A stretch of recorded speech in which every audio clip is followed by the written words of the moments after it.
Matt and Caitlin, I just spoke with the chief not too long ago, and he says although we cannot see it, there is still fire burning at the bottom of this building. And the only way to get to that fire is to swipe away the debris. Take a look. You can see here that claw excavator swiping away that debris brick by brick, so loud you can even hear it falling from the roof all the way to the bottom of the ground. Good morning, Matt and Caitlin. If you own an electric vehicle, this charging station here in downtown York probably looks familiar. In addition to paying here at the charging station, you now have to pay an additional fee. Now, some people support this law, but others not so much. Families and patients are left with so many unanswered questions following the shooting here at UPMC. And we spoke with one woman who says she was just visiting her mom. Now, February 22nd was a normal day for Betsy Small. Move the manure into a storage area, just like I'm doing here, to make sure and prevent any runoff here at the farm. So as you see here, I'm pushing the manure into a storage area to contain it.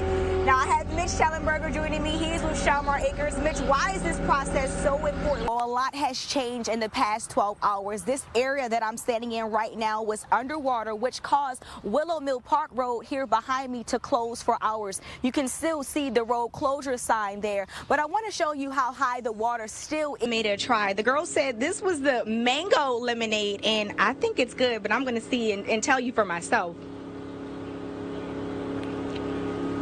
Now, who taught you guys how to make this? This is really good. The event is rain or shine, and the purpose behind this parade is to celebrate the very moment that the slaves in Galveston, Texas found out they were free. Now, I have Crystal and Jankel joining me this morning. They are both performing. Oh, I got my boots on the ground. Hey, get it down, get it, y'all. Oh.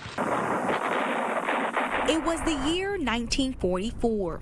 American soldiers were at war overseas.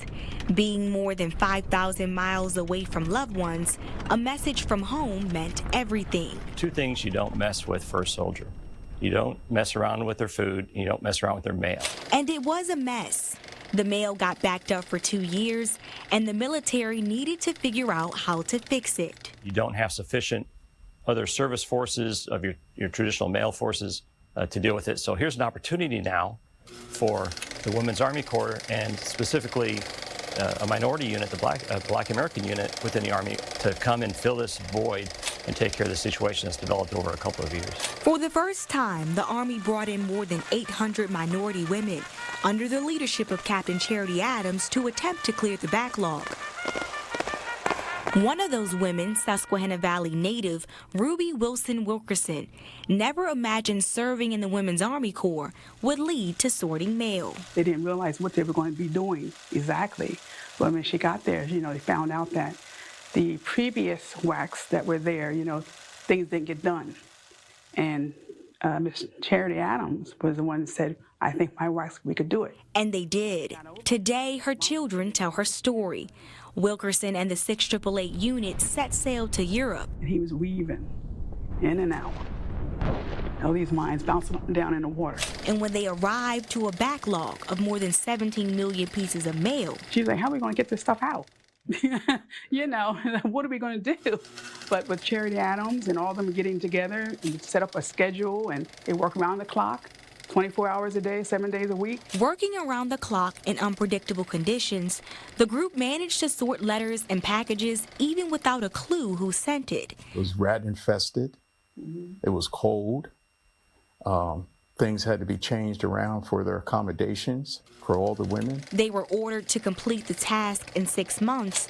They finished in 90 days. The families back home were finally able to know that their sons and daughters were safe, or unfortunately some of them weren't, and they got the message. Messages of relief that linked soldiers to their loved ones, organized by a group of minority women who worked through racism to get the job done. Being a black soldier and a female black soldier, there was opposition, They didn't want the black WACs to come overseas. And despite the discrimination they faced, they kept working because they knew no mail resulted in low morale. She was just proud that she was part of such a group of women back in the day, and that they made a difference, and that hopefully over the years that made a difference for those coming forward.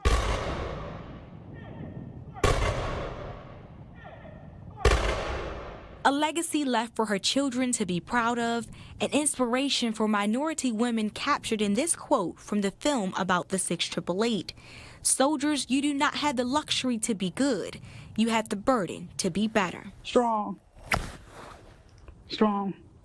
I would just say that I love her. And I'm so very proud of her. Black women as a whole can do anything. In Lancaster, Gabriel Thomas, WGAL News 8.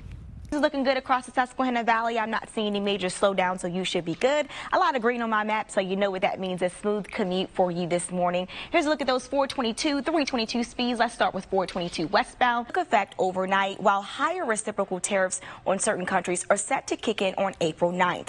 Our correspondent Jackie DeFusco joins us live this morning and tracking reaction from Washington and Wall Street.